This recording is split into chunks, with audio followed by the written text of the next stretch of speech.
Las semanas anteriores era bastante difícil dar una opinión respecto a lo que estamos viviendo. Ha sido interesante ver cómo se han desarrollado las cosas desde el reciente conflicto ruso-ucraniano. Una situación lamentable. Primero que nada, este no es un canal de geopolítica, por lo que cualquier opinión aquí sobre esos temas no va a venir de ninguna clase de experto ni nada. Desde nuestro punto de vista, desde hace muchos años se veía venir que algo así podría pasar. Ya sabemos que Rusia siempre tuvo intereses geopolíticos de un peso grandísimo en Ucrania, y con tanto poder era muy tentadora la invasión por parte de Vladimir Putin. Primero que nada, aquí no vamos a andar hablando de ética en un canal de dinero, pero eso sí se los puedo asegurar. Una guerra simplemente es el peor escenario posible para todos. De verdad no existe nada peor. Con un simple diagrama del dilema del prisionero queda demostrado. El dilema del prisionero es una teoría de juegos que vale la pena mencionar. Es el ejemplo más común en la teoría de juegos.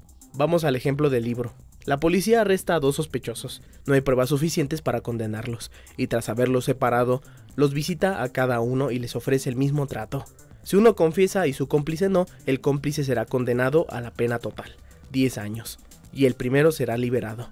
Si uno calla, el cómplice confiesa. El primero recibirá esa pena y será el cómplice quien salga libre. Si ambos confiesan, ambos serán condenados a 6 años. Si ambos lo niegan, todo lo que podrán hacer será encerrarlos durante 1 año por un cargo menor.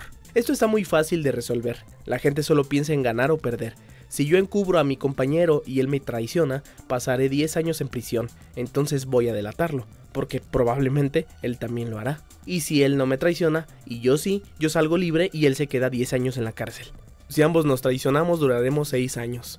Ahora, piensen en términos de máximo beneficio de ambas partes.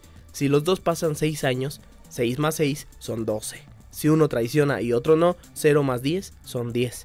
Pero si ambos se encubren y a la policía no le queda de otra que solo condenarlos 1 año, 1 más 1 son 2 años.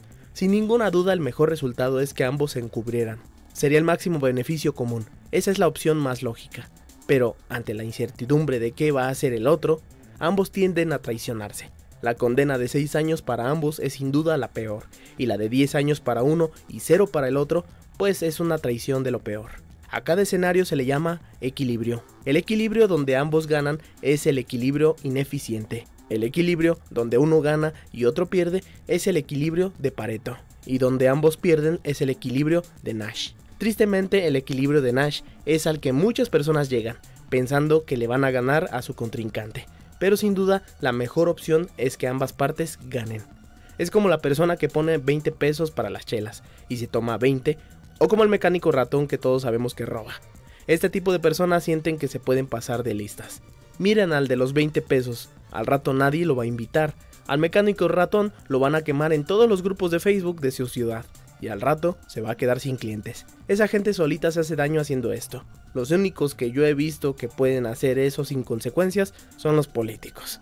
Insultan la inteligencia de todo el mundo y aún así reciben alabanzas, y esto es relevante más adelante. Bueno, a lo que quiero llegar con esto es que el equilibrio de Nash, donde ambas partes se traicionan y donde ambos pierden, es exactamente lo que está pasando entre Rusia y Ucrania.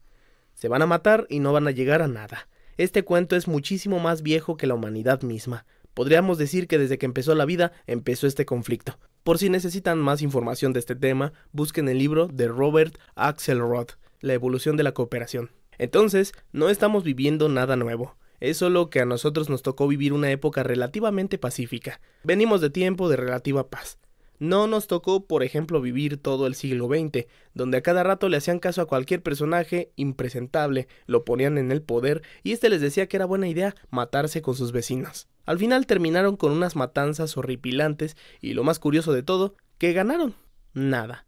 Pero esto seguirá existiendo, repito. La guerra es donde ambas partes pierden, nadie gana. Sin embargo, muchas personas creen que la guerra es el mejor negocio que hay. Vamos a ver por qué. Si eres un país que suministra todos los recursos que se van a emplear en la guerra y lógicamente no participas en ella, entonces sí puedes beneficiarte de que la gente se mate. Pero esto suponiendo que tú no dependieses económicamente de ambos países para nada. En términos simples, es una idea completamente absurda ir a la guerra con un socio comercial, porque ambos dependen de la producción del otro. Si un país hace esto, lo hace porque cree que puede adueñarse de otro país y puede quedarse con sus recursos a un menor costo que si simplemente siguiera comerciando con él. Esto es para ilustrar el por qué un país invadiría a un socio suyo. De igual forma, uno gana y otro pierde. El máximo beneficio es que ambas partes ganen. Si uno gana y otro pierde, se pierde más globalmente, como vimos con los prisioneros. También la gente hace guerra por religión, pero de eso mejor ni hablamos. Yo creo que de eso se ha de tratar gran parte de la historia de la humanidad. Les digo, la única forma de que una guerra fuese negocio sería vendiendo todos los insumos que los países que están en guerra necesitan. Armas, combustible, víveres, prácticamente cualquier cosa que necesiten. Esa es la razón por la que muchas personas creen que la guerra es un gran negocio. Y es una realidad que no se puede negar que unas cuantas personas ganan con las guerras. Pero en términos globales, todos perdemos. Por eso se dice que cuando Estados Unidos siempre está en crisis, busca provocar una guerra. La verdad es que no son tan inteligentes. Les gusta andar invadiendo países, pero la situación se les suele salir de control casi siempre. Al final, ganan las guerras, pero en realidad las guerras no ocurren en Estados Unidos, sino en otros lados, por eso se espantaron tanto con las torres. Bueno, una vez ganada la guerra, les imponen sus reglas a la fuerza. Esto es lo que han hecho todos los imperios en turno. La estrategia de Estados Unidos, a grandes rasgos, consiste en buscar contrapesos para países. El mejor ejemplo ahora es Rusia. Ahí está la Unión Europea de contrapeso, y en especial a Polonia llevan años suministrándole armas. Con China también tiene de aliados a Japón, pero también está India. Estos son ejemplos de contrapesos para Rusia y China, pero como estas hay muchas más regiones. Y mientras estamos grabando esto, pasó que India envió accidentalmente un misil a Pakistán. Estados Unidos hace todo esto para tener control de todas las rutas marítimas del mundo. Esa es la razón principal de su poder global. Adicionalmente, tiene una ventaja abrumadora sobre todas las demás potencias. No se puede invadir fácilmente. La única forma es desde México. Entonces, Estados Unidos tal vez sí se beneficiaría más de un conflicto si les vende insumos. Este hecho era verdad antes. Hoy en día hay una variable que puede evitar que este conflicto siga escalando: la globalización. Ojalá lo haga. Actualmente todos los países están conectados económicamente a tal punto que una guerra pone en peligro a toda la economía global. Las sanciones a Rusia afectan a todo el mundo. Obviamente, sí habría unas pocas personas que se beneficiarían de un conflicto global. Sin embargo, es muy difícil que las personas de hoy en día quieran deshacerse de las mieles de la globalización. Los gringos quieren vodka ruso y los rusos quieren ir al McDonald's. Todos queremos bienes y servicios de otras partes. ¿Y quién no va a querer que le hagan una rusa? Las armas, como tal, siempre se venderán por la legítima defensa, y la verdad tiene sentido. En términos muy primitivos para cualquier especie, cuando alguien te ataca solo hay dos respuestas biológicas: pelear o huir. En este caso los ucranianos decidieron pelear. Putin creyó que no iban a oponer resistencia, y por eso estamos aquí. De haber huido los ucranianos, todo para Putin hubiese sido infinitamente más fácil, y posteriormente se hubiera podido expandir a más países. Tampoco contó con que la Organización del Tratado del Atlántico Norte, la OTAN, y también la Unión Europea realmente sí fueran a responder con sanciones. Yo sé que el tema es extremadamente complejo como para abordarlo a detalle, pero la estrategia rusa tenía una buena premisa: que la Unión Europea depende totalmente de la energía rusa. De verdad que cómo son las cosas. En años anteriores, por el desastre nuclear de Fukushima, por el tsunami en Japón, Angela Merkel decidió cerrar las plantas nucleares por miedo al éxito. Desde antes parecía una tontería, pero jamás imaginamos que sería una idea tan mala. Ni modo, en Alemania prefirieron que un país que después invadió Crimea en 2014 fuera el responsable de suministrarles energía. Ahí está el resultado. En retrospectiva me parece algo absurdo que no pudieran prever algo así. Volviendo al tema, al último momento, Alemania sí decidió imponerle sanciones a Rusia e incluso canceló la certificación del nuevo gasoducto Nord Stream 2, el cual iba a suministrar a Alemania y a Europa Central. Mucho más que solo con el Nord Stream 1. Es importante entender que Rusia como tal no es una potencia que viva de vender tecnología o manufacturas. Rusia es un vendedor de materias primas en general, pero sobre todo gas natural y petróleo. Realmente no es una potencia económica, pero sí un productor importantísimo de energía. Para Rusia es un golpe muy fuerte que le dejen de comprar materias primas. Las materias primas subieron a precios exorbitantes porque Rusia no puede vender nada. Además, la lista de sanciones, la verdad que sí están bastante pesadas. Prácticamente a los pobres ciudadanos rusos los dejaron sin poder adquisitivo, ni sin comercio con todo Occidente. Los rusos ya están viendo cómo utilizar el sistema chino de tarjetas de crédito y débito. Esto sin duda le va a dar más poder a China. Ahora, para entender la perspectiva rusa, muchos países de la Unión Soviética se independizaron, lo cual le quitó a Rusia un espacio muy importante que sirvió de defensa en la Segunda Guerra Mundial. Eso trae como consecuencia que las ciudades más importantes de Rusia, en especial Moscú, estén a relativamente pocos kilómetros de territorio que podría ser considerado enemigo potencial, como son los países miembros de la OTAN que están en el Intermarium. Ucrania fue especialmente buen campo de batalla en la Segunda Guerra Mundial. Reconquistarla les daría más espacio para repeler amenazas enemigas por tierra. Esa es una de las razones por las que Ucrania nunca pudo ser parte de la Unión Europea. Ucrania siempre debía ser neutral para que Rusia no interpretara que ésta quisiera unirse a la OTAN. Originalmente la OTAN fue creada para detener a la Unión Soviética en caso de una guerra, entonces son, por así decirlo, enemigos desde hace mucho. Entonces Rusia pretende retomar territorios anteriores en caso de un conflicto. El problema es que los países de la OTAN no pueden arriesgarse a que Rusia se le ocurra anexar más territorios. Si no, ¿para qué existe la OTAN? Todos están muy tensos. El plan original de Putin era que Ucrania no iba a poner resistencia, que la Unión Europea y sobre todo Alemania se iban a quedar viendo y que Estados Unidos iba a poner sanciones, pero todo eso estaría contemplado. El problema es que Ucrania resistió mucho más de lo previsto. Este ataque pretendía ser una guerra relámpago y se convirtió en una guerra de desgaste. Y ese tipo de guerra depende totalmente de los suministros que puedan tener ambos ejércitos. Además, Ucrania es el segundo país más grande de Europa, seguido de Rusia, y sus fuerzas están dispersas por todos lados. Por eso les está tomando tanto tiempo a los rusos tomar el país. Honestamente, no se están viendo para nada como uno de los ejércitos más poderosos del mundo. Desde la perspectiva del Kremlin, la verdad es que sí parecía que iba a ser muy fácil. La Unión Europea no se veía muy sólida, ni la OTAN ni Ucrania. La verdad es que sí fue una total sorpresa. Nosotros pensamos que no sería gran problema para Rusia. Sabiendo que las sanciones económicas están teniendo más efecto de lo previsto y viendo que Ucrania está resistiendo bastante bien, Rusia tiene dos opciones. La primera es continuar. De seguir, en algún momento podrían tomar Ucrania. Sin embargo, eso los dejaría muy debilitados y ahora sí la OTAN podría dar un contragolpe. Y eso tal vez no lo podría soportar Rusia, ya que no saben cuánto tiempo les tomará conquistar Ucrania. Eso podría orillar a Putin a lanzar un ataque masivo. La segunda y más sensata es sentarse y negociar una salida en la cual Putin pueda salvar cara ante el mundo y ambas partes se vean beneficiadas. El problema de esta opción es que negociar algo así en la situación actual parece imposible. Se intentó mucho y no se logró. A mi parecer, lo más conveniente a largo plazo sería negociar, ya que existe otro riesgo para Putin, el cual presiento que es el plan de la OTAN, que las élites rusas y su población terminen fastidiándose de las sanciones y la guerra. De seguir estas sanciones, lo peor que podría pasar dentro de Rusia es una guerra civil y un derrocamiento de Putin. Sé que suena descabellado, sobre todo por la imagen que tenemos de Putin, que mata osos con sus propias manos y todas esas cosas. Pero es posible. Les pasó algo similar en la Primera Guerra Mundial. ¿Por qué ahora no? Cuando hay redes sociales. Provocar una revolución en Rusia cobra mucho sentido cuando piensan en un posible conflicto nuclear. Lo mejor sería que ellos caigan por su propio peso, ya que de escalar una guerra nuclear, las consecuencias ni siquiera queremos investigarlas. Dentro de la lógica de la guerra, no puedes responder una agresión con una cantidad muchísimo mayor de fuerza.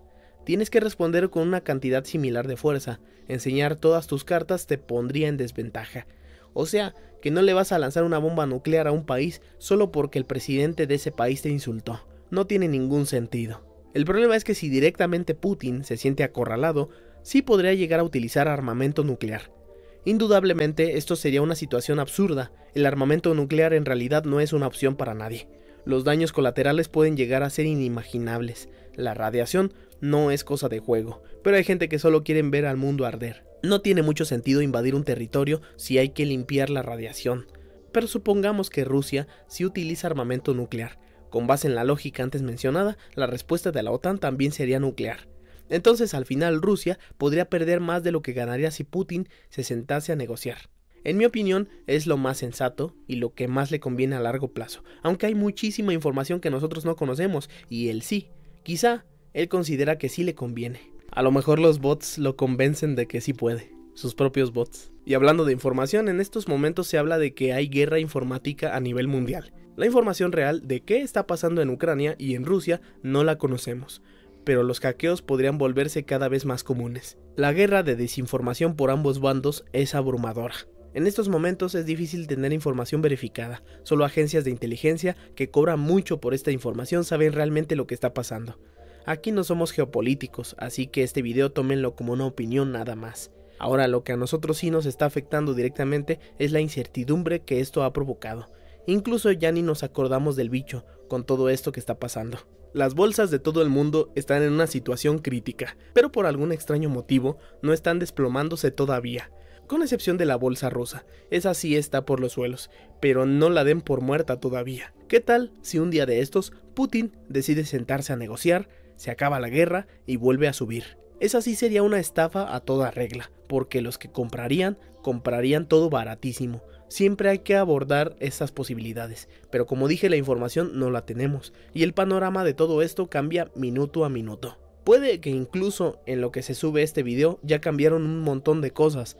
Bueno, a corto plazo a nosotros lo que realmente nos interesa es la conferencia de la Reserva Federal, del día miércoles 16 de marzo.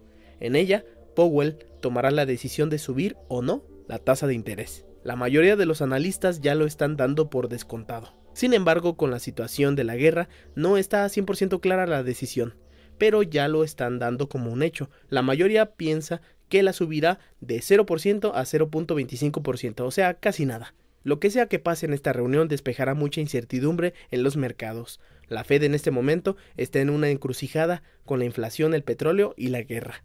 Tomar una decisión no es tan sencillo. La guerra ya provocó que se disparara el petróleo de una manera inverosímil.